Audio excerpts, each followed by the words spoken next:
В огромном переговорном зале царила напряженная атмосфера. За длинным столом из темного дерева сидели люди в дорогих костюмах.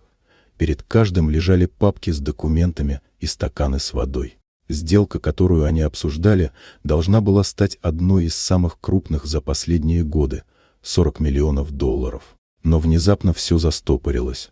Пришедшие бумаги оказались на языке, который никто из присутствующих не знал.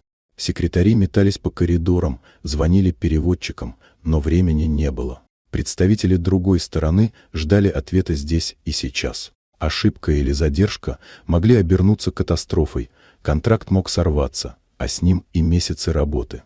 И тут робкий голос прервал гул обсуждений. Маленькая девочка, сидевшая в углу вместе с матерью, сказала, что может помочь. Она знала 6 языков. Сначала все восприняли ее слова как детскую наивность. Один из директоров не удержался и рассмеялся, полагая, что ребенок просто выдумывает, чтобы привлечь внимание. Даже те, кто не усмехнулся, посмотрели на нее с сомнением, слишком невероятным казалось ее заявление.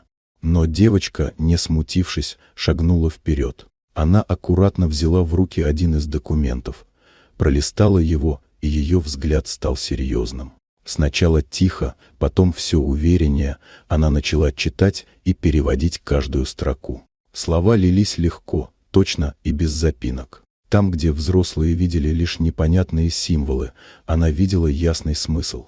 Комната замолчала. Руководители, секунду назад готовые отмахнуться, теперь жадно ловили каждое ее слово. Взрослые переглядывались, пораженные ее знаниями. Когда она закончила, все бумаги были переведены, а ключевые пункты договора стали кристально ясными. Сделка была спасена. На кону стояли $40 миллионов, и именно ребенок, в которого никто не поверил, обеспечил успех переговоров. Наступила пауза, наполненная уважением и легким смущением. Те, кто раньше усмехался, теперь смотрели на девочку иначе, не как на маленькую гостью, а как на человека, который сделал невозможное. В этот момент все поняли.